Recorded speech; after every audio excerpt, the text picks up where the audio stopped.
નમસ્કાર વિદ્યાર્થી મિત્રો, માનનીય મુખ્યમંત્રી શ્રીના કન્યા કેળવણી નિધિ હેઠળ doctor Baba Saheb Ambedkar open university દ્વારા આયોજિત આ વિનામૂલ્ય પ્રશિક્ષણ કાર્યક્રમમાં આપણે સિવિલ સર્વિસીસ પરીક્ષાની તૈયારી કરીએ છીએ. પ્રિલિમ્સ પરીક્ષાના ભાગરૂપે કમ્પલસરી પેપર તરીકે જનરલ સ્ટડીઝની આપણે મુખ્યત્વે અહીંથી ચર્ચા કરીએ છીએ. જનરલ સ્ટડીઝના મોટાભાગના ઘટકોની ચર્ચા આપણે પૂર્ણ કરી ચૂક્યા છે અને જે સેગમેન્ટ્સની ચર્ચા બાકી છે તે આજે પૂર્ણ કરવાનું આયોજન છે. આજે આપણે 2 સેશન છે. પ્રથમ સેશનમાં 12 થી 2માં આપણી સાથે શ્રી રાકેશભાઈ વ્યાસ છે, જે હિસ્ટ્રીની ચર્ચા કરશે. હું તેમને યુનિવર્સિટીઓથી સ્ટુડિયોમાં આવકારું છું. બીજા સેશનમાં શ્રી મગનભાઈ પ્રજાપતિ આપણી સાથે ઇકોનોમી વિષય સાથે જોડાશે. શ્રી રાકેશભાઈ તેમની ચર્ચા શરૂ કરે પહેલાં એક મહત્ત્વની જાહેરાત કરવાની છે. આવતા અઠવાડિયે એટલે કે શનિવારે તારીખ 25મી માર્ચે આ સ્ટુડિયો પરથી યુનિવર્સિટીનો એક સેમિનાર છે, જેને લીધે આપણું સિવિલ સર્વિસીસ કાર્યક્રમનું પ્રસારણ બંધ રહેશે, જેની વિદ્યાર્થી મિત્રો નોંધ લે. અગાઉ જાહેરાત કર્યા મુજબ તારીખ 26 માર્ચે રવિવારના રોજ આપણો પૂર્ણાહુતિ સેશન છે. રવિવારે આપણે આ કાર્યક્રમને સમાપ્ત કરીશું. તે દિવસે આપણી સાથે યુનિવર્સિટીના કુલપતિ શ્રી ડૉક્ટર આમ્રપાલીબેન મર્ચન્ટ, જુદા જુદા વિષય એક્સપર્ટ્સ શ્રી રાકેશ વ્યાસ, મેહુલ શાહ અને mind power expert doctor Jitubhai Adiya બી ઉપસ્થિત રહેશે. વિદ્યાર્થીઓને હું નમ્ર વિનંતી કરું છું કે આ પૂર્ણાહુતિ સેશનમાં આપ અચૂક હાજરી આપો અને આ કાર્યક્રમને લગતા તમારા તમામ પ્રશ્નો અને ફીડબેક આપ અચૂક આપશો. વધારે સમય ગુમાવ્યા વિના હું રાકેશભાઈને વિનંતી કરું છું કે તે પોતાની ચર્ચા આગળ ચલાવે. નમસ્કાર મિત્રો, આપણે ઇતિહાસના અંતિમ તબક્કામાં પ્રવેશી ચૂક્યા છીએ અને આ કાર્યક્રમે એના અંતિમ તબક્કામાં પ્રવેશી ચૂક્યો છે. આપણે બહુ શરૂઆતથી સાથે છીએ. યુપીએસસીની જાહેરાત આવી એ પહેલાંથી હવે પરીક્ષાની તારીખ ખૂબ નજીક આવી ગઈ છે. મે મહિનામાં આપશ્રીને એક્ઝામ આપવાની હોય તો હવે કાઉન્ટડાઉન શરૂ થઈ ગયું એવું આપણે કહીએ. એટલા માટે હવે સમય ખૂબ જ ઓછો છે. ખૂબ ઝડપભેર તમારે બધી જ તૈયારીઓ આટોપી લઈ અને રિવિઝન ઉપર જવું જોઈએ. અને પહેલા સેશનથી હું એક વાત વારંવાર ભારપૂર્વક કહું છું કે તમારે સારી તૈયારી કરવી હોય તો બને એટલા વધુ પ્રેક્ટિસ પેપર કરવા. છેલ્લો 1 મહિનો શક્ય હોય તો દરરોજનું એક ઓપ્શનલનું અને એક જનરલ સ્ટડીનું પ્રેક્ટિસ પેપર ઓબ્જેક્ટિવ ટાઈપનું ખાસ પ્રિલિમ્સ માટે કરી લેવું. કારણ કે સાચી પ્રેક્ટિસ તમારી એ જ છે. તમે તૈયારી કર્યા બાદ જેટલી ચકાસશો કે તમે કઈ રેન્જમાં છો અને કયો પોર્શન અથવા કયો સબ્જેક્ટ તમારો વીક પડે છે, એ જો તમને ખ્યાલ આવશે તો તમે સમયસર એની યોગ્ય તૈયારી કરી અને જ્યાં તમારો વીક પોર્શન હશે તે સુધારી શકશો. અધરવાઇઝ એવું બને છે કે ઘણા બધા વિદ્યાર્થીઓ એવું માનતા હોય કે મારી તૈયારી ખૂબ જ સારી છે, બહુ સારું વંચાતું પણ હોય, પણ અમુક એરિયા એનો વીક હોય એ છેક સુધી એના ધ્યાન ઉપર ના આવે અને અંતે જ્યારે પરીક્ષા આપવા બેસે ત્યારે એ એરિયામાં એને તકલીફ પડે અને ઓવરઓલ રિઝલ્ટ ઉપર એની ખૂબ ખરાબ અસર આવે. એટલા માટે થઈને પ્રેક્ટિસ પેપર તમારે એ એવું સાધન છે કે જેનાથી તમે ચકાસી શકશો કે તમે કયા એરિયામાં વધુ સારો સ્કોર કરી શકો છો અને કયો એરિયા તમારો વીક પડે છે.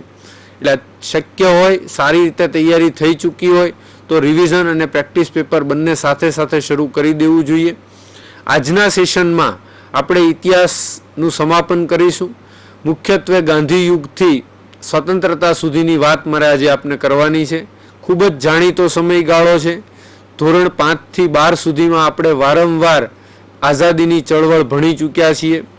બહુ બધી ઘટનાઓ એટલી પ્રસિદ્ધ છે કે આપણને એની વિશે બહુ વિસ્તૃત રીતે કહેવાની જરૂર પણ નથી.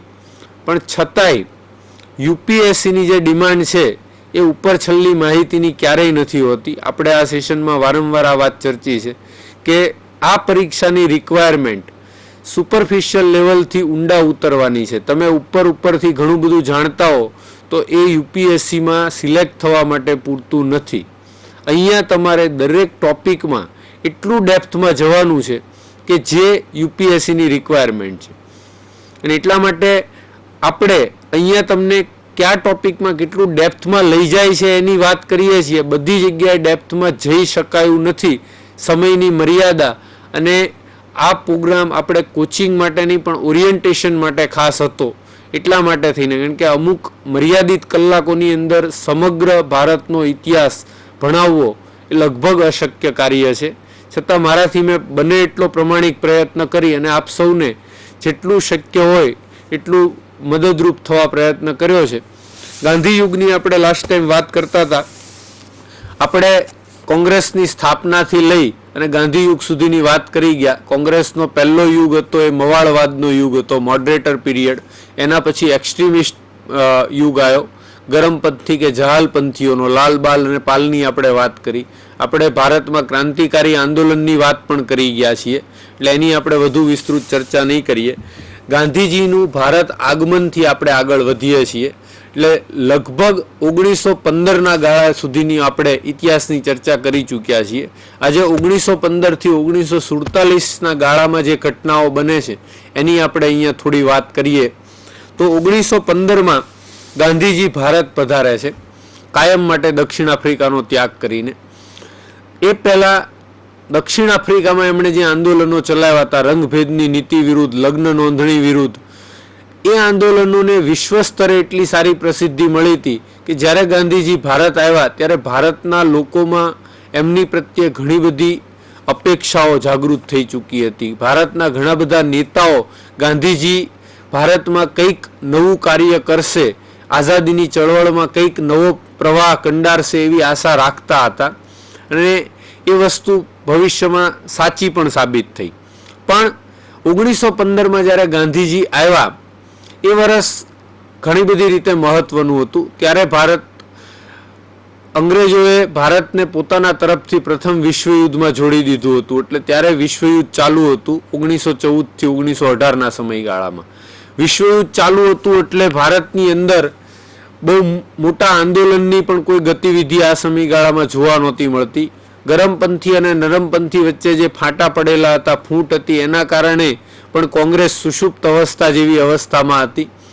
આ સમયગાળામાં ગાંધીજી આવે છે ત્યારે એમના રાજકીય ગુરુ ગોપાલકૃષ્ણ ગોખલે, જેમનું મૃત્યુ પણ 1915માં જ થયું હતું, એ ગાંધીજીને એક સલાહ આપે છે કે તમે સીધા રાષ્ટ્રીય આંદોલનના પ્રવાહમાં જોડાતા પહેલા ભારતની પરિસ્થિતિનો અભ્યાસ કરો, ભારત ભ્રમણ કરો અને લોકોની પરિસ્થિતિ વિશે જાણો. અને ગાંધીજી એ સલાહ ખૂબ દિલથી સ્વીકારે છે. એટલે જ શરૂઆતના 2-3 વર્ષ આપણે જોઈએ છીએ કે 15થી 17ના ગાળામાં ગાંધીજી કોઈ પણ આંદોલનમાં જોડાયા ન હતા. કોંગ્રેસના મેમ્બર તરીકે પણ એ ક્યારેય જોડાયા નહીં આ ગાળામાં. એટલે ગાંધીજી આઇસોલેટ રહી અને ભારત ભ્રમણમાં આ ગાળામાં વ્યસ્ત હતા. એમણે સૌથી પહેલું કાર્ય 1915-16માં અમદાવાદમાં કોચરબ ખાતે આશ્રમ સ્થાપવાનું કર્યું હતું. પહેલો આશ્રમ એમણે પાલડી પાસે કોચરબ ખાતે અમદાવાદમાં સ્થાપ્યો હતો અને 2 વર્ષ એમણે ભારત ભ્રમણમાં ગાળ્યા. ગાંધીજીની રાજકીય કારકિર્દીની શરૂઆત ભારતમાં કે રાષ્ટ્રીય આંદોલનમાં એમના પ્રવેશની પાછળની જે કથા છે એ પણ રસપ્રદ છે. 1916ના કોંગ્રેસ અધિવેશનમાં ગાંધીજી અમસ્તા હાજરી આપી ત્યારે બિહારના ચંપારણ જિલ્લાના એક ખેડૂત જેનું નામ રાજકુમાર શુક્લા હતું, એ ગાંધીજીને મળ્યા અને ચંપારણની અંદર જમીનદારો દ્વારા, ખાસ કરીને બ્રિટિશ જમીનદારો હતા, એમના દ્વારા ગળીના વાવેતરમાં ખેડૂતોનું જે શોષણ થતું હતું એની વિશે એમણે એની આખી વાત કરી. અને એટલું ખરાબ રીતે શોષણ થતું હતું કે ખેડૂતો જીવી ના શકે એવી કરુણ પરિસ્થિતિ હતી. એટલે એ વાત આખી ગાંધીજીને જાણવા મળી. એટલે ગાંધીજીએ એમણે રાજકુમાર શુક્લાનો હેતુ એવો હતો કે તમે ચંપારણ આવી અને આની વિરુદ્ધ એક આંદોલન, સત્યાગ્રહ છેડો.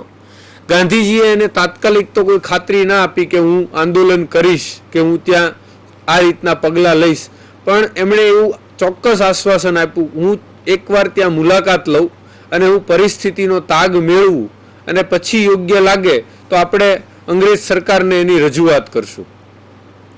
ગાંધીજી ચંપારણ ગયા. આ ચંપારણ આંદોલન માટે જ્યારે ત્યાં ગયા ત્યારે સૌ પ્રથમ એમને ડૉક્ટર રાજેન્દ્ર પ્રસાદનો સહકાર મળ્યો હતો. એટલે રાજેન્દ્ર બાબુ ગાંધીજી સાથે ચંપારણ આંદોલનથી સંકળાયેલા હતા.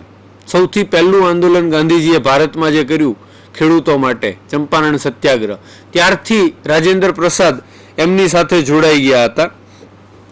ગાંધીજીએ અભ્યાસ કર્યો. ચંપારણના ખેડૂતોની હાલત ખરેખર દયનીય હતી. એટલે ગાંધીજીએ ત્યાં અંગ્રેજ સરકારને રજૂઆત કરી. સરકારે રજૂઆત ધ્યાનમાં ના લીધી. એટલે અંતે ગાંધીજીએ ચંપારણમાં ગળીના ખેડૂતો માટે બ્રિટિશ સરકાર વિરુદ્ધ પહેલું આંદોલન કર્યું.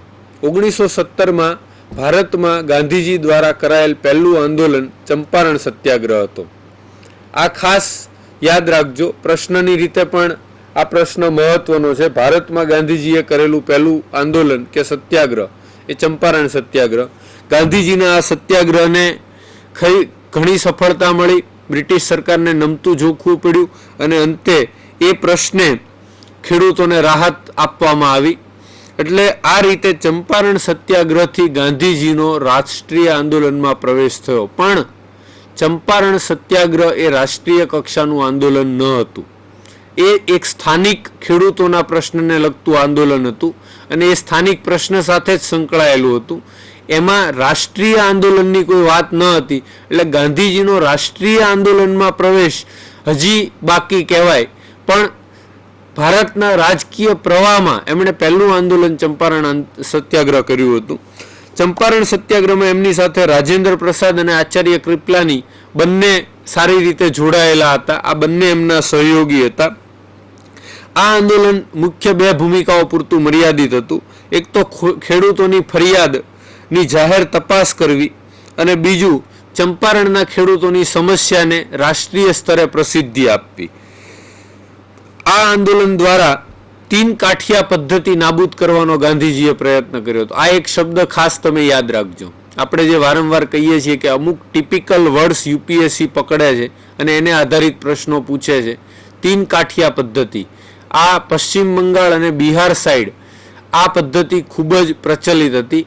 જેમાં ખેડૂત જમીન માલિક હોવા છતાં એની પાસે વેઠિયા મજૂરની જેમ પરાણે એની જમીન ઉપર ખેતી કરાવવામાં આવતી. એની અમુક જમીનનો હિસ્સો જેની ઉપર એણે ફરજિયાત અંગ્રેજ જમીનદાર કે એ પ્રકારની ખેતી કરી અને એનું તમામ વળતર અંગ્રેજ ખેડૂતને એ જે કે એ કિંમતે આપી દેવું પડતું. એટલે એમાં વેઠ પ્રથાની જે પદ્ધતિ હતી એ પ્રકારે ખેડૂત જમીન માલિક હોવા છતાં મજૂરની જેમ કામ કરતો. એટલે આ 3 કાઠિયા પદ્ધતિ નાબૂદ કરાવવામાં આ આંદોલનને ખાસી સફળતા મળી હતી. એ એની સિદ્ધિ હતી.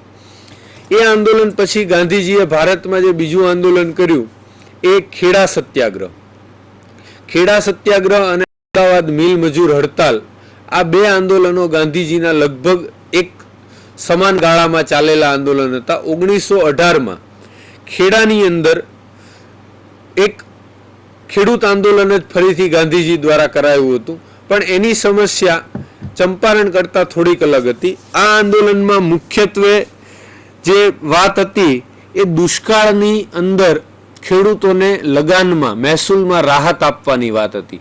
1916-17ના ગાળામાં ખેડા વિસ્તારમાં ગુજરાતમાં એક દુષ્કાળ પડ્યો હતો, જેના કારણે ખેડૂતોને પાક નિષ્ફળ ગયો હતો અને એ પૂરતું લગાન ચૂકવી શકે એવી સ્થિતિમાં નહોતા. એ સ્થિતિમાં ખેડૂતોની માંગણી હતી કે લગાન માફ કરવું કે એમાં ઘટાડો કરવો, પણ બ્રિટિશ સરકાર સહેજ પણ નમતું જોખવા તૈયાર ન હતી અને પૂરેપૂરું લગાન વસૂલ કરવા ઈચ્છતી હતી.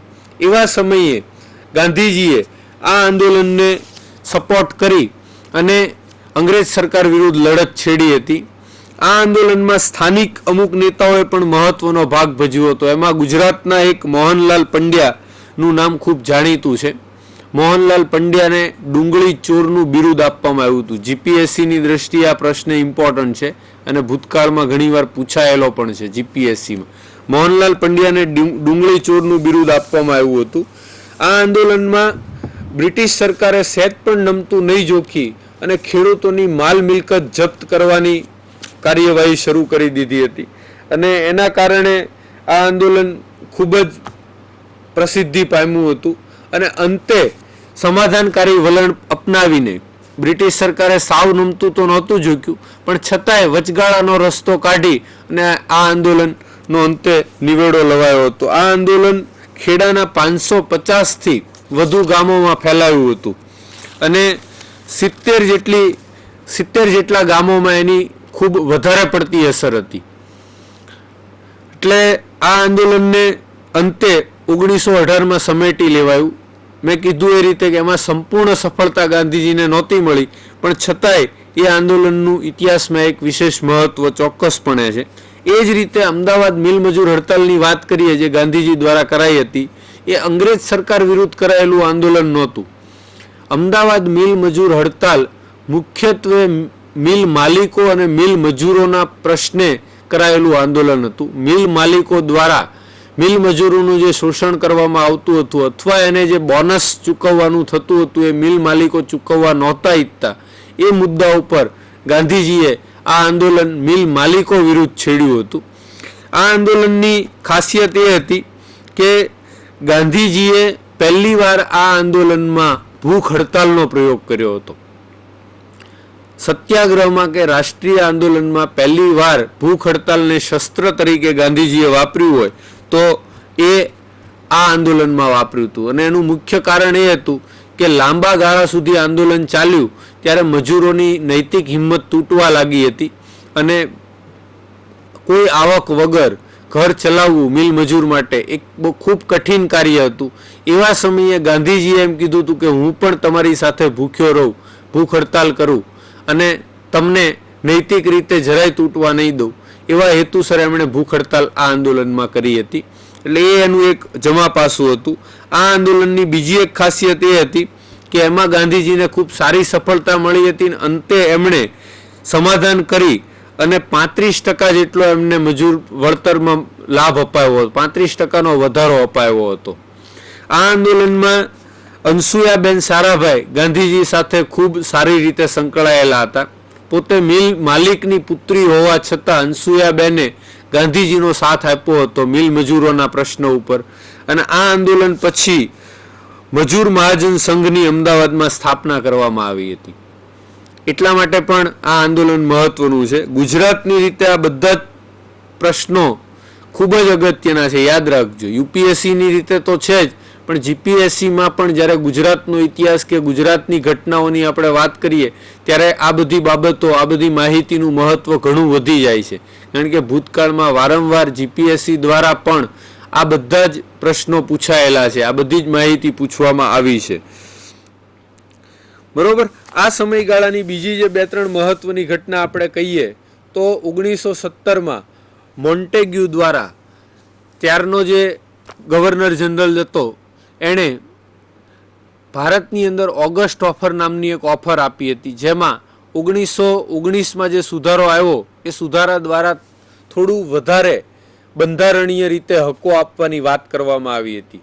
એ ઓગસ્ટ ઓફરના કારણે જે મવાળવાદીઓ, એકદમ જૂના મવાળવાદીઓ, સુરેન્દ્રનાથ બેનર્જી, જયકર, તેજ બહાદુર સપ્રુ, આ બધા ફરીથી કોંગ્રેસથી અલગ થયા. કારણ કે કોંગ્રેસને આ ઓગસ્ટ ઓફર સ્વીકાર્ય ન હતી. એમાં પણ એમને ઘણી બધી, કારણ કે જે મુખ્ય માંગણી કોંગ્રેસની આ ગાળામાં હતી એ સ્વરાજની હતી. સ્વરાજની માંગણી ક્યાંય સ્વીકારાઈ નહીં અને એના કારણે કોંગ્રેસે ઓગસ્ટ ઓફર ના મંજૂર કરી. પણ જૂના મવાળવાદીઓ, મેં જે નામ આપ્યા આપને, તેજ બહાદુર સપ્રુ, જયકર, એસએન બેનર્જી, એ બધાને એ ઓગસ્ટ ઓફરમાં પણ એવું લાગ્યું કે બ્રિટિશરો ઘણું બધું આપી રહ્યા છે અને આપણે સ્વીકારી લેવી જોઈએ. એ મુદ્દે ફરીથી કોંગ્રેસમાં ભાગલા પડ્યા હતા અને કોંગ્રેસના અંતિમ ભાગલા હતા આઝાદી પહેલાંના. એટલે અહીંયા કોંગ્રેસમાં ફરીથી ભાગ પડે છે, પણ એ લાંબી અસર કરે એવા ન હતા. કારણ કે આ જે નેતાઓ હતા એનું 1918 સુધીમાં એવું કોઈ ખાસ વર્ચસ્વ રહ્યું નહોતું. એ જે મવાળવાદી નેતાઓ હતા એ વધુ પડતા નમ્ર ગણાવા લાગ્યા હતા અને એનો કોઈ પબ્લિક સપોર્ટ પણ ત્યારે મોટા પ્રમાણમાં ન હતો. એટલે એની કોઈ કોંગ્રેસ ઉપર બહુ મોટી અસર પડી નહીં. અહીંયા જે કોંગ્રેસના ભાગલા પડ્યા 1918માં એ બહુ નોમિનલ વાત હતી. એટલે એને ઇતિહાસમાં ક્યાંય એવા ગંભીર રીતે લેવામાં આવ્યા નથી. હવે આપણે જે મુખ્ય વાત કરીએ આ સમયગાળાની, તો આ સમયગાળામાં 2-3 ઘટના બહુ મહત્વની બને છે. 1918માં આપણે આ 2 આંદોલન ચર્ચી ગયા, ખેડા આંદોલન અને અમદાવાદ મિલ મજૂર હડતાલ. હવે પછીનો જે ગાળો છે 1919નો, એમાં એક બહુ મહત્વનો કાયદો બ્રિટિશ સરકાર પસાર કરે છે, રોલેક્ટ એક્ટ, જેને ભારતના ત્યારના નેતાઓએ, આઝાદીના લડવૈયાઓએ અને અનેક ધારાશાસ્ત્રીઓએ કાળા કાયદાનું નામ આપ્યું હતું. રોલેક્ટ નામના એક અધિકારીની અધ્યક્ષતામાં એક કમિટી નિમાઈ હતી અને કમિટીએ ખાસ કરીને ક્રાંતિકારીઓને, જે બ્રિટિશ સરકારની દ્રષ્ટિએ ઉગ્રવાદીઓ હતા, એમને દબાવી દેવા માટે અને ગરમપંથીઓને કચડી નાખવા માટે, ક્રાંતિકારી અને ગરમપંથીઓને કચડવા માટે થઈ અને એક એવો કાયદો પસાર કર્યો જે રોલેક્ટ એક્ટના નામે ઓળખાયો. અને આ કાયદાની જે મુખ્ય જોગવાઈ હતી, ખાસ કરીને એને સાર્વજનિક સુરક્ષાના નામે રજૂ કરાયો હતો, પણ મુખ્ય જોગવાઈ એની એવી હતી કે એમાં કોઈ પણ વ્યક્તિને કોઈ પણ કારણ આપ્યા વગર ગમે ત્યારે પકડી શકાય અને ગમે તેટલા દિવસ માટે જેલમાં રાખી શકાય. એટલે જે ફ્રીડમ હતી, વ્યક્તિગત સ્વતંત્રતાની વાત હતી, એ સંપૂર્ણ નાબૂદ થઈ જાય અને બ્રિટિશ સરકાર સંપૂર્ણપણે સરમુખત્યાર રીતની જેમ જ વર્તે અને આંદોલનને કચડી નાખે એવા હેતુ સાથે આ કાયદો લાવવામાં આવ્યો હતો. એટલા માટે થઈને એનો ભારતમાં બહુ મોટા પ્રમાણમાં વિરોધ થયો. રોલેક્ટ એક્ટનો કોંગ્રેસ દ્વારા પણ બહુ મોટા પ્રમાણમાં વિરોધ થયો. માર્ચ 1919માં કોંગ્રેસના અને ભારતના સ્વતંત્ર સેનાનીઓ, આઝાદીના લડવૈયાઓના વિરોધ છતાં અંતે માર્ચ 19માં બ્રિટિશ સરકારે આ કાયદો પસાર કરી દીધો અને લાગુ કરી દીધો. આ કાયદાના વિરુદ્ધમાં ત્યારે એકમાત્ર મેમ્બર, વાઇસરોયની પરિષદના એકમાત્ર ભારતીય મેમ્બર હતા, આ નામે પણ મહત્વનું છે, શંકરન નાયર. યુપીએસસીની દ્રષ્ટિએ આ પ્રકારના પ્રશ્નો આપણે જે વારંવાર ઉલ્લેખ કરીએ છીએ, વાઇસરોયસ કાઉન્સિલ જે હતી એમાં ભારતીયોની નિમણૂક બહુ જ ઓછા પ્રમાણમાં થતી હતી, લગભગ નહીવત. શંકરન નાયરની ત્યારે નિમણૂક થઈ હતી અને શંકરન નાયરે આ મુદ્દા ઉપર એમણે રાજીનામું આપી દીધું હતું. એમણે આનો બહુ મોટા પ્રમાણમાં વિરોધ કર્યો હતો અને એમણે કીધું હતું કે આ બિલનો સીધો અર્થ કોઈ પણ વ્યક્તિની મુક્ત અવસ્થા અને અભિવ્યક્તિની સ્વતંત્રતાને કચડી નાખવાનો છે. એટલે બ્રિટિશ સરકાર દ્વારા આ કાળો કાયદો લાગુ કરવામાં આવ્યો.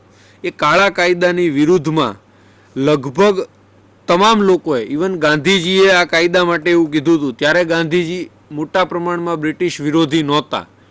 દક્ષિણ આફ્રિકાથી આવ્યા પછી શરૂઆતના તબક્કે ગાંધીજી બ્રિટિશ સરકારના સીધા સંઘર્ષમાં એટલા બધા નહોતા આવ્યા. પહેલી વાર આ કાયદા વખતે ઉઘાડી રીતે બ્રિટિશરોની સામે આંદોલનમાં આવ્યા હતા અને એમાં એમણે કીધું કે બ્રિટિશ સામ્રાજ્ય આજે શૈતાનિયતનું પ્રતીક બની ગયું છે.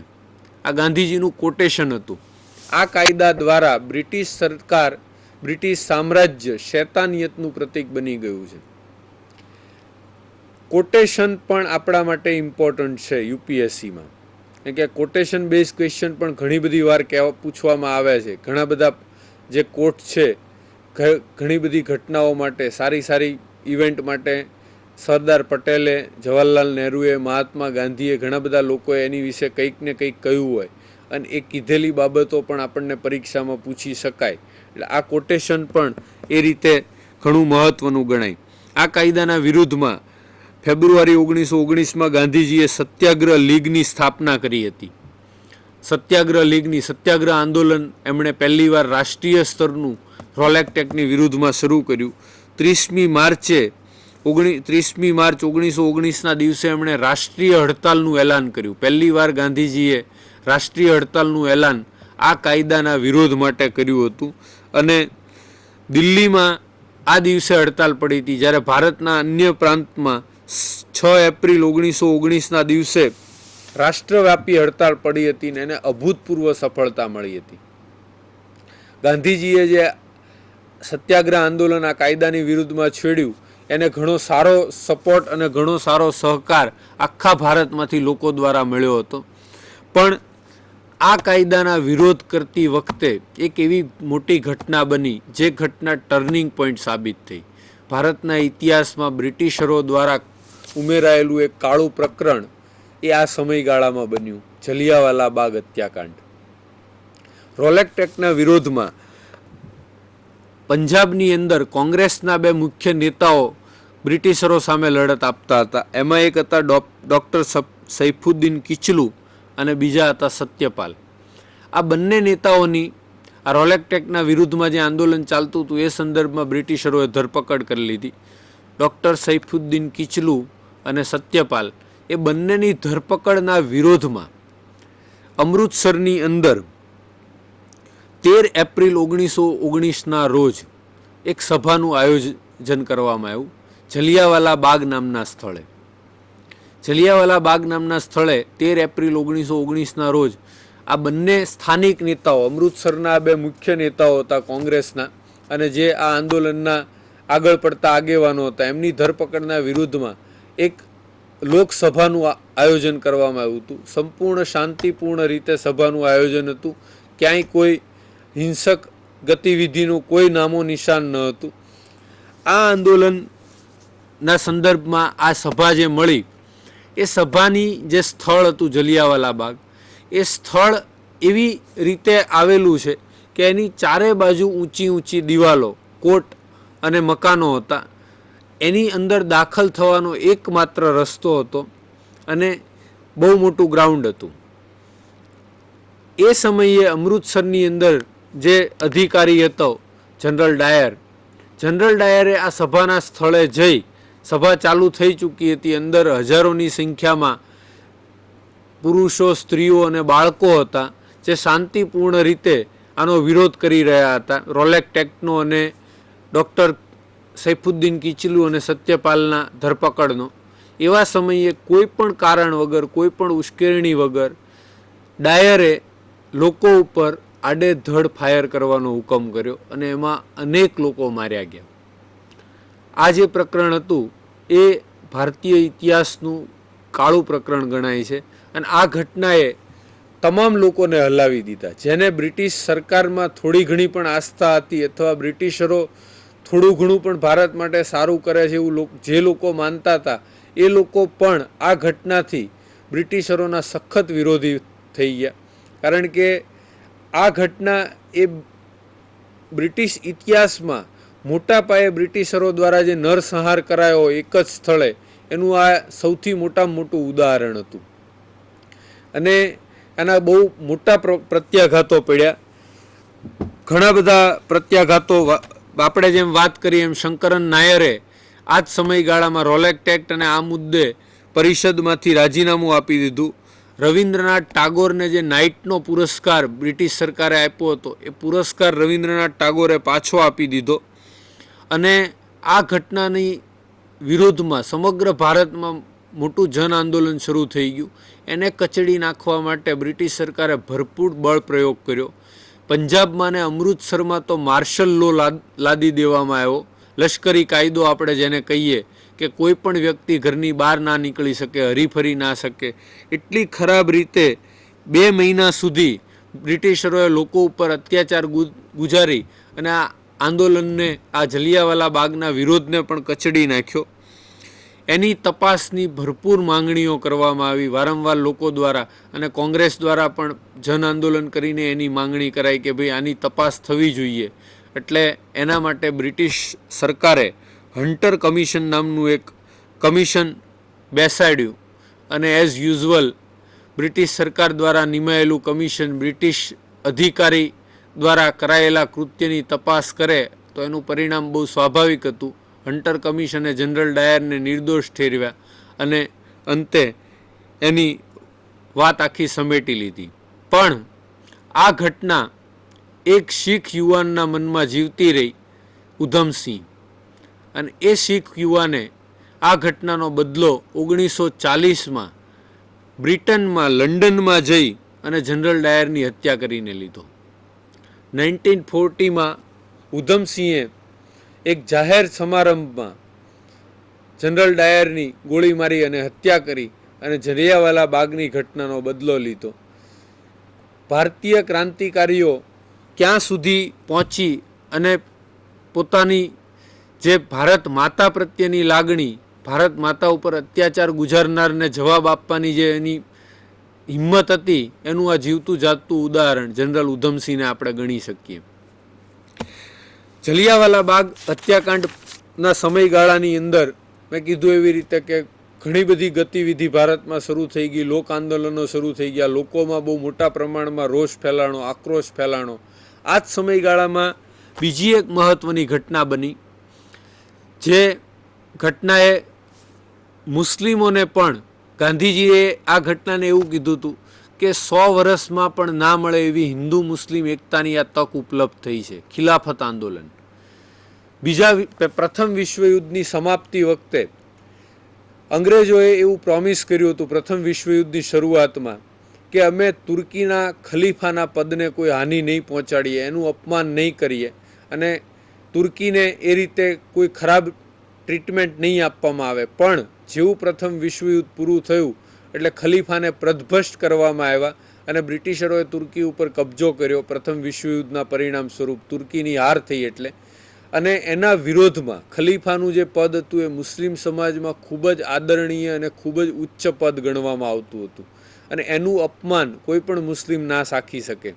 એટલે એના વિરોધમાં સમગ્ર વિશ્વમાં આંદોલન શરૂ થયું અને એના જ ભાગરૂપે ભારતમાં પણ અલી બંધુઓ દ્વારા ખિલાફત આંદોલનની શરૂઆત થઈ. અલી બંધુઓની સાથે જ ગાંધીજી પણ આ આંદોલનમાં જોડાયા અને ખિલાફત કમિટીની રચના કરી, જેમાં ગાંધીજી પણ સભ્ય તરીકે જોડાયા હતા. અને સપ્ટેમ્બર 1919માં ભારતમાં મોટા પ્રમાણમાં ખિલાફત આંદોલનની શરૂઆત કરવામાં આવી. ખિલાફત આંદોલનનો મેં કીધું એ પ્રમાણે મુખ્ય હેતુ ખલીફાનું ગૌરવ પાછું આપવાનું અને ખલીફા પદને પુનઃસ્થાપિત કરવાનું એવો હતો. એટલે ગાંધીજીએ હિન્દુ મુસ્લિમ એકતા માટે થઈ અને આ આંદોલનને પોતાનું આંદોલન ગણી, હિન્દુઓનું આંદોલન ગણી અને એમાં સંપૂર્ણ સહયોગ આપ્યો હતો. એટલે આ આંદોલનનું પણ ઇતિહાસમાં વિશેષ મહત્ત્વ છે. જોકે આ આંદોલન ખૂબ લાંબા સમય સુધી એટલે ના ચાલ્યું કે તુર્કીની અંદર કમલ પાશાએ સત્તા હસ્તગત કરી અને તુર્કીમાં આખી એક નવી યંગ તર્કની ચળવળ ચાલુ કરી અને એક આખું એનું નવું રિફોર્મેશન સ્ટાર્ટ કર્યું. એના કારણે પછી આ ઘટના આખી અપ્રાસંગિક બની ગઈ. એટલે પછી ખિલાફત આંદોલન લાંબો સમય ના ચાલ્યું. 1919 અને 1920માં ખિલાફત આંદોલનની અસર આપણે આઝાદીની લડતના ઇતિહાસમાં જોઈ શકીએ છીએ. નવેમ્બર 1919માં દિલ્હીમાં ખિલાફત કમિટીની બેઠક મળી હતી, જેની અધ્યક્ષતા ફઝલુલ હકે કરી હતી અને એના પછીની બેઠકની અધ્યક્ષતા ગાંધીજીએ કરી હતી ખિલાફત આંદોલનની. એટલે આ રીતે હિન્દુ મુસ્લિમ એકતા માટેની એક આ સુવર્ણ તક હતી અને જેનો ગાંધીજીએ એક ખૂબ જ સારો ઉપયોગ કર્યો હતો કે ભાઈ આ ભારતના આઝાદીની ચળવળ માટેની એક બહુ મહત્ત્વની ઘટના છે. આ જ સમયગાળામાં અંગ્રેજો જરા પણ નમતું જોગતા ન હતા. 1919માં મોન્ટેગ્યુ ચેમ્સફોર્ડ સુધારા લાવવામાં આવ્યા, બંધારણીય સુધારો, જેમાં જે માગણી હતી ભારતીયોની સ્વરાજની, એ માગણી દૂર દૂર સુધી અંગ્રેજો આપે એવું ક્યાંય દેખાતું ન હતું. અંગ્રેજોએ પ્રાંતીય સ્તરે ડાયાર્કી લાગુ કરી. એટલે પ્રાંતીય સ્તરે બે ભાગ પાડી દેવામાં આવ્યા મંત્રીમંડળમાં કે અમુક વિષયો ભારતના ચૂંટાયેલા પ્રતિનિધિઓને આપવામાં આવે, એના મંત્રી ભારતીયો બને, અને અમુક વિષય અંગ્રેજ સરકાર પાસે રહે. આ રીતે બે ભાગ કરી અને ડાયર્કી સિસ્ટમ સ્ટેટ લેવલે અંગ્રેજોએ 1919 પછી લાગુ કરી.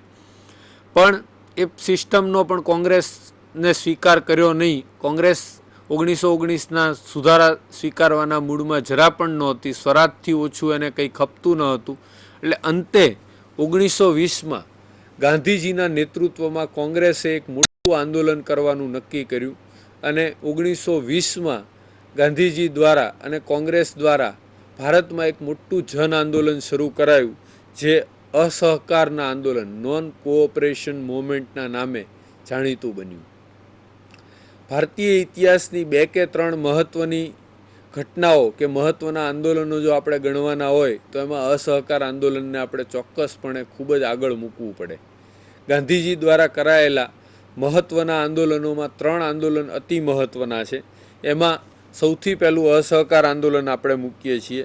બીજું સવિનય કાનૂન ભંગની લડત, સિવિલ ડિસઓબેડન્સ મોમેન્ટ, અને ત્રીજું quit India movement. Quit India મોમેન્ટનું નેતૃત્વ ગાંધીજી કરી શક્યા ન હતા. એનું એલાન ગાંધીજીએ કર્યું હતું, કારણ કે આંદોલન શરૂ થાય એ પહેલાં બ્રિટિશ સરકારે એમની ધરપકડ કરી લીધી હતી. પણ આ સમયગાળાના આ 3 આંદોલન એ અતિ મહત્ત્વના આંદોલન છે.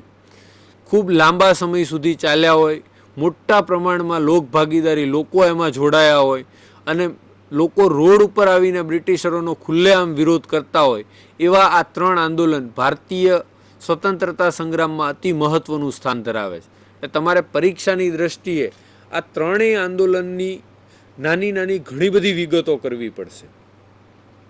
તમે જેટલું ઝડપથી આ ઊંડાણપૂર્વક આ બધું કરી શકશો એટલું તમને ફાયદો થશે. મેં તમને બહુ શરૂઆતમાં કીધું હતું કે મોડર્ન ઇન્ડિયા અને એમાંય સ્વતંત્રતા સંગ્રામ એ ખૂબ જ મહત્ત્વનો ટૉપિક છે, કારણ કે પરીક્ષકને એમાંથી સૌથી વધુ પૂછવાનું મન થતું હોય છે. તમે જુઓ તો જનરલ સ્ટડીઝના પેપરમાં હિસ્ટ્રીના જે પ્રશ્નો હશે એમાં લગભગ 33% પ્રશ્નો 1/3 પોર્શન સ્વતંત્રતા સંગ્રામનો હોય છે. આપણે એવું માનીને ચાલીએ કે 25 થી 30 પ્રશ્નો ઇતિહાસના પૂછાય તો 8 થી 10 પ્રશ્નો તો ખાલી 1885 થી કે 1857 થી 1947ની ઘટનાના જ હશે. અને એમાંય તે આ ગાળો સૌથી મહત્વનો છે. 1900 થી 1947નો ગાળો છે એ પરીક્ષક માટે હોટ ફેવરિટ પીરિયડ છે કે એને સૌથી વધુ લાલચ આ ગાળામાંથી પૂછવાની થાય. અને આ ગાળામાંથી દર વર્ષે મોટા પ્રમાણમાં પૂછવામાં આવે છે. ઓપ્શનલ હિસ્ટ્રી જેનું છે એને તો સવાલ જ નથી. 40 સવાલ મોડર્ન ઇન્ડિયાના, અને 40માંથી લગભગ 22 થી 25 પ્રશ્નો તો સ્વતંત્રતા સંગ્રામના જ હશે. એટલે તમારા માટે તો આ ગાળો અતિ મહત્વનો છે. એટલે ખાસ આ સમયગાળામાં નાની નાની દરેક ઇવેન્ટને લગતી બને એટલી માહિતી એકઠી કરતા રહેવી. અસહકાર આંદોલનની આપણે વાત કરીએ તો 1 ઓગસ્ટ 1920થી ભારતમાં અસહકાર આંદોલનની શરૂઆત કરાઈ હતી. અને સપ્ટેમ્બર 1920માં જે અધિવેશન ભરાયું એ અધિવેશનની અંદર, આ અધિવેશનમાં લાલા લજપતરાય એના પ્રમુખ બન્યા હતા. આ અધિવેશનમાં અસહકાર આંદોલનને મંજૂરી આપવામાં આવી. કોંગ્રેસ દ્વારા આ આંદોલન કરાશે એવું દ્રઢપણે નક્કી કરાયું. આ આંદોલન મુખ્ય 3 મુદ્દાને આધારિત હતું. પહેલો મુદ્દો હતો ખિલાફતના પ્રશ્ને સન્માનજનક સમાધાન. ખલીફાનું પદ પુનઃસ્થાપિત કરવું, આપણે જે વાત કરી ગયા એ પ્રશ્ન આ આંદોલન સુધી સળગતો હતો, એટલે એક એને સામેલ કરવામાં આવ્યું હતું. બીજી જે મહત્વની બાબત હતી એ પંજાબના અન્યાયનો પ્રતિકાર. જલિયાવાલા બાગ અને પછી માર્શલ લો લાગુ કરી અને પંજાબમાં અંગ્રેજોએ જે અત્યાચાર ગુજાર્યો હતો એનો વિરોધ કરવો. અને ત્રીજી જે બાબત હતી એ સ્વરાજની પ્રાપ્તિ. આ એક અતિ મહત્વની બાબત હતી, કારણ કે 1905થી કોંગ્રેસના દરેક આંદોલનમાં રાષ્ટ્રીય કક્ષાના મોટાભાગના નેતાઓ સ્વરાજની માંગણી સાથે જ લડત કરતા હતા. છેલ્લી જે આની પહેલાંની ચળવળની આપણે વાત લાસ્ટ ટાઈમ કરી ગયા હતા, 1916નું હોમ રૂલ આંદોલન. હોમ રૂલ આંદોલનનો મુખ્ય હેતુ પણ આ જ હતો, સ્વરાજ પ્રાપ્તિ. આપણે ત્યારે ચર્ચી ગયા હતા કે સ્વરાજ અને સ્વતંત્રતા બે વચ્ચે થોડોક તાત્વિક ભેદ હતો. સ્વતંત્રતાનો અર્થ સંપૂર્ણપણે બ્રિટિશરો ભારતમાંથી જતા રહે. સ્વરાજનો અર્થ ઓટોનોમી. બ્રિટિશરો ઉપરના લેવલે ભારતમાં ભલે રહેતા પણ ભારતનું સ્થાનિક સંચાલન, ભારતનું સ્થાનિક રીતે વહીવટ ભારતીયોના હાથમાં આવે એવી માંગણી. બરોબર? એટલે આ એક ખાસ મહત્વની બાબત તમારે સૌએ સમજી લેવી. એટલે આ 2-3 મુખ્ય હેતુઓ સાથે અસહકાર આંદોલનની શરૂઆત થઈ હતી. અને આ આંદોલનની મુખ્ય ખાસિયત એ હતી કે ગાંધીજી દ્વારા આ આંદોલનમાં 2 પ્રકારના કાર્યક્રમો અપાવ્યા. આંદોલનનો અર્થ હિંસા બિલકુલ નહીં. ગાંધીજી જ્યાં હોય ત્યાં હિંસાને કોઈ સ્થાન નહોતું. અહિંસક લડતમાં એ માનતા હતા. આ આંદોલનમાં એમણે 2 પ્રકારના કાર્યક્રમ આપ્યા. એક રચનાત્મક કાર્યક્રમ અને બીજો નકારાત્મક કાર્યક્રમ. આમાં આપણે જોશું તમને એમાં નકારાત્મક એટલે એવું નહીં કે તોડફોડ કરવી કે બ્રિટિશરોનો ખુલ્લેઆમ બહુ વધારે પડતી વિરોધ કરવો, પણ એવો સિસ્ટેમેટિક રીતે, ઢંગબદ્ધ રીતે એવો વિરોધ કરવો કે બ્રિટિશરોને તકલીફ પડી જાય. એટલે એ જે આખી વાત હતી એ ગાંધીજીએ આ આંદોલનો દ્વારા ખૂબ જ સરસ રીતે મૂકી લોકો સમક્ષ. આ આંદોલન પહેલાં બીજી એક મહત્વની ઘટના બને છે.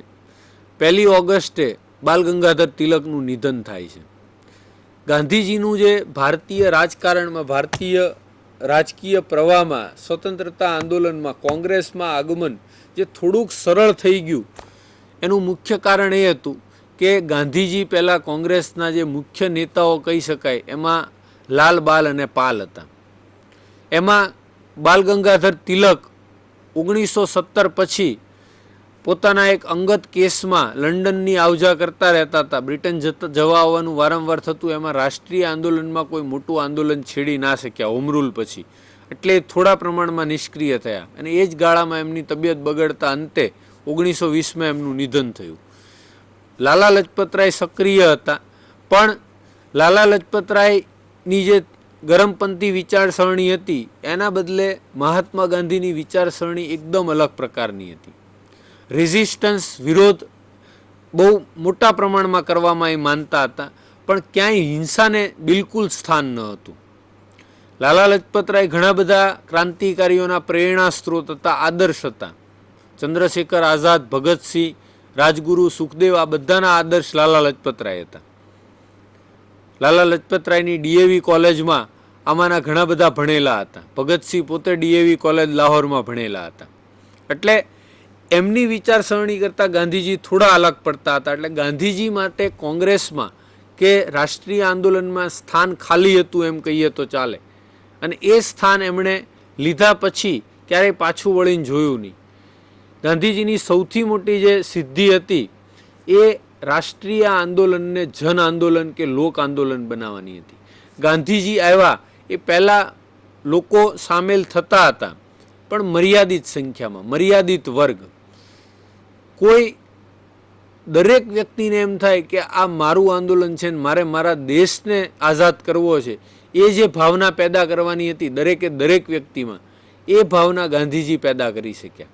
અને એનું મુખ્ય કારણ એમણે જે ભારત ભ્રમણ કર્યું હતું એ હતું. ગાંધીજીએ ભારતના લોકોની સ્થિતિ જોઈ, ભારતના લોકોને નજીકથી ઓળખ્યા, એ પછી એમણે રાષ્ટ્રીય ચળવળમાં ઝંપલાવ્યું. એ એમના માટે બહુ મહત્ત્વનું સાબિત થયું. એના કારણે એ લોકોની નસે નસ ઓળખતા હતા. લોક આંદોલનોને સફળ બનાવવામાં એમની જેટલી સિદ્ધિ કદાચ બીજા કોઈને નથી મળી. અને એટલા માટે જ ગાંધીજીને આપણે આપણા રાષ્ટ્રપિતા કરતાં પણ વિશેષ દરજ્જો આપીએ તો એ ઓછો પડે એમ છે. ભારત ઘણી બધી કોન્ટ્રાવર્સી, ઘણા બધા આપણે અત્યારે ઇતિહાસ ભણીએ છીએ, બહુ ઊંડાણમાં મારે ઉતરવું નથી, પણ બહુ ખેદ સાથે અને દુઃખ સાથે કહેવું પડે કે આજની પેઢી ગાંધીજીને સમજવામાં સંપૂર્ણ નિષ્ફળ રહી છે, સંપૂર્ણ નિષ્ફળ રહી છે.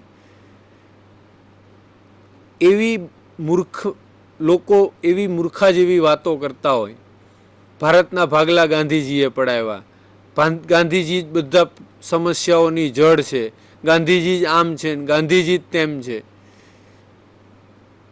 આપણે જેને સૌથી મહાન સાયન્ટિસ્ટ કહીએ છીએ આઇન્સ્ટાઈન, આજે પણ ભારતના લોકો આઇન્સ્ટાઈનને કદાચ વધારે માન આપતા હશે ગાંધીજી કરતાં, એવું મને ઘણીવાર અનુભવ થયો છે. આઇન્સ્ટાઈને એના પુસ્તકમાં, એના જીવનમાં એક કોટેશન લખ્યું હતું કે ભવિષ્યની પેઢીઓ કે ભવિષ્યમાં લોકો એવું માની નહીં શકે કે હાડ માંસનું બનેલું આવું કોઈ વ્યક્તિત્વ પૃથ્વી ઉપર અસ્તિત્વ ધરાવતું હતું. ગાંધીજી જેવું જીવન જીવવું, એના જેવા સિદ્ધાંતોને પાલન કરવું અને એટલી લડત આપી, કોઈ પણ સ્વાર્થ વગર, કોઈ પણ હોદ્દા વગર, વ્યક્તિગત રીતે કાંઈ મેળવ્યા વગર ભારતને આઝાદી અપાવવી અને પોતાનું સર્વસ્વ હોમી દેવું, એવું વ્યક્તિત્વ લગભગ વિશ્વમાં ક્યાંય નહીં મળે. વિશ્વનો ઇતિહાસ આપણે ભણીએ તો મોટા ભાગે એવું બન્યું છે કે જે દેશને જે વ્યક્તિએ આઝાદી અપાવી હોય, એનો પ્રણેતા હોય આઝાદીની ચળવળનો કે મુખ્ય નેતા હોય, એ લગભગ એ દેશનો પહેલો રાષ્ટ્રપતિ બન્યો છે. મોહમ્મદ અલી ઝીણાને આપણે લઈએ, કોઈ પણને તમે લ્યો, આજુબાજુના કન્ટ્રીમાં તમે જાઓ, બાંગ્લાદેશ હોય, ભારત હોય, પાકિસ્તાન હોય, ઇવન સાઉથ આફ્રિકામાં નેલ્સન મંડેલાને આપણે લઈએ, પહેલા રાષ્ટ્રપતિ. આ બાજુ વિયેતનામથી લઈ અને જ્યાં જ્યાં પણ ચળવળો ચાલી છે તમે જુઓ તો આટલી નિસ્વાર્થપણે, અને આઝાદી મળ્યા પછી સત્તાના રાજકારણથી સંપૂર્ણ અલિપ્ત થયું હોય એવું વ્યક્તિત્વ સમગ્ર વિશ્વમાં, ઇવન જ્યોર્જ વોશિંગ્ટન અમેરિકાની આઝાદીના લડવૈયા હતા અને જ્યોર્જ વોશિંગ્ટન અમેરિકાના પહેલા પ્રમુખ પણ બન્યા. એટલે વિશ્વનો ઇતિહાસ આપણને એવું બતાડે છે કે એનો જે આઝાદીનો હીરો હોય, જે દેશને જેણે આઝાદી અપાવી હોય, એ હીરો મોટા ભાગે એનો પહેલો રાષ્ટ્રપ્રમુખ કે રાષ્ટ્રપતિ બનતો હોય. ગાંધીજી ક્યાંય રાજકીય રીતે કે સત્તાના સમીકરણમાં ક્યાંય આગળ નહોતા આવ્યા. આ એમની કદાચ મોટામાં મોટી સિદ્ધિ છે. આજે નાના નાના પદ માટે મરી પડતા નેતાઓ અને ગાંધીજીની સરખામણી શક્ય જ નથી. છતાંય એવા નાના નાના પદ માટે મરી પડતા નેતાઓ ગાંધીજી વિશે ગમે તેવું એલફેલ બોલતા હોય, એ આપણી દેશની મોટામાં મોટી ટ્રેજડી છે. એનીવે, સોરી, કદાચ ટોપિકથી 2 મિનિટ 5 મિનિટ મારાથી ડાયવર્ટ થઈ જવાયું. આપણે અસહકાર આંદોલનની વાત કરતા હતા. અસહકાર આંદોલનમાં ગાંધીજીએ મુખ્યત્વે 2 પ્રકારના કાર્યક્રમો આપ્યા: રચનાત્મક કાર્યક્રમ અને નકારાત્મક કાર્યક્રમ. રચનાત્મક કાર્યક્રમમાં એમનો ઉદ્દેશ એવો હતો કે લોકો આંદોલન કરે ત્યારે ખાલી તોડફોડ કે વિરોધ પ્રદર્શન કરે એવું કરે એ જરૂરી નથી. તમે રચનાત્મક વિરોધ પણ કરી શકો, જે ખૂબ ઓછો જોવા મળતો હોય છે. સામાન્ય રીતે રચનાત્મક વિરોધની પ્રથા ખૂબ જ ઓછી છે, પણ ત્યારે 1920માં ગાંધીજીએ આ કન્સેપ્ટ આપ્યો હતો કે રચનાત્મક કાર્યક્રમો દ્વારા પણ વિરોધ થાય. એમાં એમણે પહેલું જે કામ કર્યું એ તિલક ફંડની રચના કરી એમણે કોંગ્રેસના સભ્યો બનાવી અને 1 કરોડનું ભંડોળ ઊભું કરવું એવી એક કાર્યક્રમ એમણે લોન્ચ કર્યો હતો. અને એના દ્વારા 1 કરોડ સ્વયંસેવક, 1 રૂપિયામાં 1 મેમ્બરની નોંધણી, 1 કરોડ સ્વયંસેવક બનાવવાને 1 કરોડનું ભંડોળ ઊભું કરવું એવી એમણે એક આખી ચળવળ ચલાવી. બીજું એમનું જે આ કાર્યક્રમ હતો એમાં સ્વદેશી ને ખાસ મહત્ત્વ હતું, અને એમાંય તે હાથે કાંતેલું ખાદીનું કાપડ, સ્વદેશી કાપડનો ઉપયોગ કરવો અને જાતે કાતવું. મુખ્ય હેતુ બેરોજગારી દૂર કરવાનો પણ હતો, કારણ કે આંદોલનમાં જોડાવ તમે તો આંદોલનમાં બ્રિટિશરોની વિરુદ્ધ તમે હો ત્યારે તમે તમારો વ્યવસાય રોજગાર તો ચાલુ ઘર ચલાવવા માટે રાખવો જ પડે, અને એવી સ્થિતિમાં બીજો કોઈ વ્યવસાય રોજગાર તમારે ના હોય તો સ્વાભાવિકપણે લોકો ભૂખ્યા પેટે આંદોલન કરી ના શકે. એટલે રોજગારીની તક પણ મળે એટલા માટે થઈ અને ગાંધીજીએ 20 લાખ ચરખાઓનું વિતરણ કર્યું હતું. હાથ ચરખાઓ કે જેના દ્વારા ખાદી કાતી શકાતી હતી. બીજું, એમણે રાષ્ટ્રીય કક્ષાની શૈક્ષણિક સંસ્થાઓ સ્થાપવાની ભલામણ કરી. બ્રિટિશ સંસ્થાઓમાં ભણવાનું બંધ, એનો બહિષ્કાર, અને એની જગ્યાએ રાષ્ટ્રીય સંસ્થાઓ સ્થાપી અને એમાં ભણવું. અને એના જ ભાગરૂપે આપણે ગુજરાત વિદ્યાપીઠની સ્થાપના થઈ હતી. અસહકારના આંદોલન સમયે જ ગુજરાત વિદ્યાપીઠની સ્થાપના થઈ હતી, યાદ રાખજો. એવી જ રીતે બીજી ઘણી બધી વિદ્યાપીઠોની સ્થાનિક શૈક્ષણિક સંસ્થાઓ ભારતીયો દ્વારા સ્થાપના કરવામાં આવી હતી. એ ઉપરાંત એમણે જે એક રચનાત્મક કાર્ય કર્યો એમાં લડાઈ ઝઘડા માટે કે ન્યાય માટે બ્રિટિશ અદાલતોમાં જવાની બદલે પંચાયતો અને લોક અદાલતો દ્વારા તમારા ઝઘડાઓનું નિરાકરણ કરો એવું એક સૂચન ગાંધીજીએ ત્યારે કર્યું હતું, અને એ વસ્તુ ત્યારે આંદોલનમાં સામેલ કરી હતી. આજે પણ આપણે જોઈ શકીએ છીએ કે લોક અદાલત એ કેટલું ઇફેક્ટિવ મીડિયમ, કેવું ઇફેક્ટિવ ટૂલ પુરવાર થયું છે. ઘણી બધી નાની નાની સમસ્યાઓ માટે વર્ષો સુધી પેન્ડિંગ કોર્ટ કેસ હોય એવા સમયે લોક અદાલત ખૂબ મહત્ત્વનો ભાગ ભજવતી હોય છે. એ પછી એમણે જે નકારાત્મક ઉદ્દેશોની વાત કરી, નકારાત્મક ઉદ્દેશોમાં વકીલો દ્વારા અદાલતનો બહિષ્કાર, સરકારી સહાયથી ચાલતી શૈક્ષણિક સંસ્થાઓનો બહિષ્કાર, કેન્દ્રીય ધારાસભા અને પ્રાંતીય ધારાસભાઓની ચૂંટણીઓનો બહિષ્કાર, સરકારી સન્માન પદવી સમારંભોનો બહિષ્કાર. આ સમયે ગાંધીજીએ એમને મળેલું કેસરે હિન્દનું બિરુદ પાછું આપી દીધું હતું. આપણે જે વાત કરી બોર યુદ્ધ દક્ષિણ આફ્રિકામાં થયું, ત્યાં ગાંધીજીએ જે સારી સેવા કરી હતી ઘાયલ સૈનિકોની, એના લઈને ગાંધીજીને બ્રિટિશ સરકારે કેસરે હિન્દનો પુરસ્કાર આપ્યો હતો. પણ આ આંદોલન વખતે ગાંધીજીએ આ પુરસ્કાર બ્રિટિશ સરકારને પરત કરી દીધો હતો. અને છેલ્લી મહત્ત્વની વસ્તુ બોયકોટ, વિદેશી વસ્તુઓનો સંપૂર્ણ બહિષ્કાર, વિદેશી કાપડ વસ્તુઓ એ બધાનો બહિષ્કાર કરવો. આ આંદોલનની આ મુખ્ય બાબતો હતી. અને પહેલીવાર અહિંસાના સિદ્ધાંત આધારિત ગાંધીજીએ આ સત્યાગ્રહ શરૂ કર્યો હતો. બરોબર. આ આંદોલન 1921થી શરૂ થયું હતું. જાન્યુઆરી 1921થી એણે પિકઅપ લીધું હતું અને ખૂબ જ મોટા પ્રમાણમાં ફેલાણું. આ આંદોલનની સૌથી મોટી સિદ્ધિ હતી કે આમાં પહેલીવાર લાર્જ સ્કેલ માસ, મોટા પ્રમાણમાં લોકો આંદોલન સાથે જોડાયા, આંદોલનમાં સામેલ થયા. અને એ આંદોલનની સૌથી મોટી સિદ્ધિ આપણે કહીએ તો ચાલે. બહુ મહત્ત્વની બાબત હતી આ આંદોલનની, અને એ સૌથી અગત્યનું આમાં આપણે ગણી શકીએ. પણ આ આંદોલનની બહુ ટ્રેજિક રીતે, કરુણ રીતે અંત આવ્યો. ગાંધીજી હિંસાની સંપૂર્ણ વિરુદ્ધમાં હતા. ગાંધીજી હિંસક આંદોલનની બિલકુલ તરફેણ નહોતા કરતા. પણ આ ગાળાની અંદર ઉત્તર પ્રદેશના ચોરાચોરી નામના ગામે 5 ફેબ્રુઆરીના રોજ આંદોલનને સવા વર્ષ થઈ ગયું હતું, અને એટલું સરસ રીતે આગળ વધી રહ્યું હતું કે બ્રિટિશ સરકારને નમતું જોખી અને કંઈક વધારે સારું ભારતીયોને આપવું પડે, વધારે બંધારણીય સુધારાઓ કરી અને લોકોને સત્તામાં સામેલ કરવા પડે એવી સ્થિતિ પેદા થવા લાગી હતી. અને ઘણા બધા લોકોને લાગતું હતું કે આ આંદોલન ઘણું જ સક્સેસફુલ રહેશે. એ જ ગાળામાં 5મી માર્ચે ચોરાચોરી ખાતે 22 પોલીસ કર્મીઓને લોકોના એક ટોળાએ પોલીસ ચોકીમાં પોરી અને સળગાવી દીધા. પોલીસે લોકો ઉપર ખૂબ અત્યાચાર કર્યો, પણ એના કારણે લોકો આક્રોશમાં આવી અને પોલીસ ચોકીમાં 22 પોલીસ કર્મચારીઓને સળગાવી દીધા. અને આ ઘટનાથી ગાંધીજીને એટલો બધો આઘાત લાગ્યો કે એ હિંસાને બિલકુલ ચલાવવા માંગતા નહોતા, અને આટલું સરસ રીતે ચાલી રહેલું આંદોલન એમણે સ્થગિત કરી દીધું આ ઘટનાના કારણે. આ રીતે અસહકાર આંદોલનનો અહીંયા અંત આવ્યો. પણ આ રીતે ગાંધીજીએ જે આંદોલન અટકાવ્યું એનો ઘણા બધા કોંગ્રેસીઓએ મોટા પ્રમાણમાં વિરોધ કર્યો, અને વિરોધ કરનાર મુખ્ય વ્યક્તિઓમાં સુભાષચંદ્ર બોઝ, લાલા લજપતરાય, મોતીલાલ નહેરુ, CR દાસ આ વગેરે મુખ્ય હતા.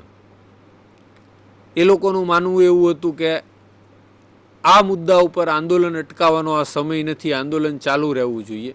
જ્યારે બીજી તરફ ગાંધીજીની તરફેણ કરનારા નેતાઓમાં રાજેન્દ્ર પ્રસાદ અને સરદાર પટેલ મુખ્ય હતા. આ સમયગાળામાં જવાહરલાલ નહેરુ ખૂબ જ યુવાન હતા, અને હજી એમની કારકિર્દીનો શરૂઆતનો તબક્કો હતો, એટલે ક્યાંય હજી એ મોટા પ્રમાણમાં ચિત્રમાં નહોતા. પણ એમના પિતા મોતીલાલ નહેરુ ચોક્કસપણે બહુ મહત્ત્વના નેતા હતા કોંગ્રેસના. એમણે આ પગલાંનો વિરોધ કર્યો હતો. એટલે આ આંદોલન પછી કોંગ્રેસમાં સ્થિતિ એવી થઈ કે એક ફ્રસ્ટ્રેશન આવ્યું. એક સફળ જઈ રહેલું આંદોલન અચાનક અટક્યું, એટલે લોકોમાં, કોંગ્રેસી નેતાઓમાં અસંતોષ ફેલાણો, અને એ અસંતોષ વધવા લાગ્યો હતો. એ સમયે CR દાસ અને મોતીલાલ નહેરુએ એવું નક્કી કર્યું કે કોંગ્રેસની અંદર રહીને જ એક બીજી પાર્ટી સ્થાપીએ, જેનું નામ એમણે સ્વરાજ પાર્ટી રાખ્યું. 1922ના અંતમાં CR દાસ અને મોતીલાલ નહેરુએ કોંગ્રેસની અંદર રહીને સ્વરાજ પાર્ટીની સ્થાપના કરી. અને સ્વરાજ પાર્ટીનો મુખ્ય હેતુ એ હતો કે બંધારણીય રીતે ચૂંટણીઓ લડી પરિષદમાં દાખલ થવું, કાઉન્સિલમાં દાખલ થવું, ધારાગૃહમાં દાખલ થવું, અને કાયદાકીય રીતે બ્રિટિશરોનો વિરોધ કરવો. ત્યાં એ લોકો જે બિલ મૂકે, રજૂઆતો કરે, એનો આપણે બંધારણીય રીતે ત્યાં હાજર રહીને વિરોધ કરવો. એવા હેતુ સાથે એ લોકો ચૂંટણી લડવાની તરફેણમાં હતા. જ્યારે અડધો કોંગ્રેસી નેતાઓ એના વિરોધમાં હતા કે અસહકાર આંદોલનમાં જાહેર કરાયું હતું એ રીતે આપણે તમામ ચૂંટણીઓનો બહિષ્કાર કરવો જોઈએ. પણ અંતે CR દાસ અને મોતીલાલ નહેરુએ સ્વરાજ દળની સ્થાપના કરી. એમની સાથે જે મુખ્ય નેતાઓ જોડાયેલા હતા એમાં મદન મોહન માલવિયા, સુભાષચંદ્ર બોઝ અને વિઠ્ઠલભાઈ પટેલ હતા. 1924-25માં જે ચૂંટણીઓ આવી એ ચૂંટણીઓ સ્વરાજ દળ લડ્યું, એને ખૂબ સારી સફળતા પ્રાપ્ત થઈ. બહુમતી તો મોટા પ્રમાણમાં ના મળી, પણ નોંધનીય સફળતા પ્રાપ્ત થઈ. અને એના પછી ભારતના પહેલા સ્પીકર તરીકે સરદાર વલ્લભભાઈ પટેલના મોટા ભાઈ વિઠ્ઠલભાઈ પટેલની નિમણૂક થઈ. આ ઇમ્પોર્ટન્ટ ઇવેન્ટ હતી. જનરલ નોલેજની રીતે આ ઘટના મહત્ત્વની છે, નામ અને સમયગાળો મહત્ત્વનો છે, યાદ રાખજો. 1925માં પ્રથમ ભારતીય સ્પીકર વિઠ્ઠલભાઈ પટેલ બન્યા હતા. એટલે વિઠ્ઠલભાઈ પટેલ સ્વરાજિસ્ટ હતા અને સ્પીકર પદે નિમણૂક પામ્યા હતા. અને સ્વરાજ દળના નેતાઓએ કાઉન્સિલની અંદર રહી અને બ્રિટિશરોનો વિરોધ કરવાનું ખૂબ સરસ રીતે કામ કર્યું. પણ અંતે વીટો પાવર ગવર્નર કે વાઇસરોય પાસે રહેતા હતા, એટલે વિરોધ છતાંય છેલ્લે બ્રિટિશરો પોતાના મરજી પ્રમાણેના બિલો પસાર કરી દેતા હતા. ખાલી એ વિરોધના કારણે એ મુદ્દો લોકોના ધ્યાન ઉપર આવે, નોંધમાં આવે, સમાચાર પત્રોમાં આવે એટલું પ્રદાન સ્વરાજિષ્ટ કરી શક્યા હતા. પણ 1925માં CR દાસનું આકસ્મિક મૃત્યુ થયું અને ત્યારબાદ ધીમે ધીમે સ્વરાજ પાર્ટીનું અસ્તિત્વ નાબૂદ થઈ ગયું. CR દાસ હતા ત્યાં સુધી સ્વરાજ પાર્ટી ટકી. એમના મૃત્યુ બાદ સ્વરાજ પાર્ટીનું એવું કોઈ ખાસ મહત્વ ના રહ્યું. અસહકારના આંદોલનની પણ આપણે વાત કરી ગયા કે એની મુખ્ય પ્રદાન હતું એ મુખ્ય પ્રદાન લોક જાગૃતિનું, લોકોને આંદોલનમાં સામેલ કરવાનું હતું. એના જે 3 હેતુઓ હતા એ હેતુઓ સિદ્ધ કરી નહોતું શક્યું. ખિલાફતનો મુદ્દો મેં કીધું એ રીતે કમલ પાશાએ તુર્કી કબજે કર્યું એટલે પ્રાસંગિક જ નહોતો રહ્યો. સ્વરાજની માંગણી બ્રિટિશરોએ બિલકુલ સ્વીકારી ન હતી. એટલે સ્વરાજની જે માંગણી હતી એમાં પણ કોઈ સમાધાન નહોતું. અને પંજાબના મુદ્દે અત્યાચારની જે વાત હતી એમાંય હન્ટર કમિશન નિમી અને બ્રિટિશરોએ ભીનું સંકેલી લીધું હતું. એટલે એમાંય પણ આ આંદોલનની અસર બ્રિટિશરો ઉપર જોવા નહોતી મળી. પણ આ આંદોલન ભવિષ્યના આંદોલન માટે પાયારૂપ સાબિત થયું. સૌથી મહત્વનું એનું જે પ્રદાન હતું એ આ આંદોલનનું એ હતું કે એણે પાયો તૈયાર કર્યો. આ આંદોલન પછી કોંગ્રેસની અંદર 2 ભાગ પડ્યા. એ 2 ભાગમાં અમુક વર્ગ જે આ સ્વરાજ દળમાં જોડાયો કે જે ચૂંટણી લડી અને બ્રિટિશરોનો કાયદાકીય વિરોધ કરવામાં માનતો હતો, અને બીજો ભાગ હતો એ ગાંધીજી સાથે રહી અને રચનાત્મક પ્રવૃત્તિઓમાં જોડાયેલો રહ્યો હતો, જેમાં સરદાર પટેલ, રાજેન્દ્ર બાબુ મુખ્ય હતા. કે એ ગાળામાં કોઈ મોટું જન આંદોલન છેડવામાં આવ્યું ન હતું.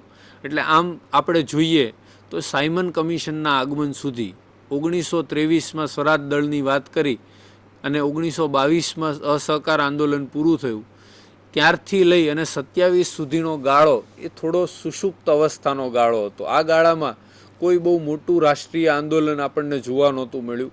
કોઈ એવી મોટી એક્ટિવિટી આપણને જોવા નથી મળી. મહાત્મા ગાંધી દ્વારા પણ કોઈ એવું મોટું આંદોલન ના ચલાવ્યું, કોંગ્રેસે પણ એવું કોઈ આંદોલન ના કર્યું. એટલે 27 સુધીનો ગાળો એ થોડોક સુષુપ્ત અવસ્થાનો ગાળો હતો.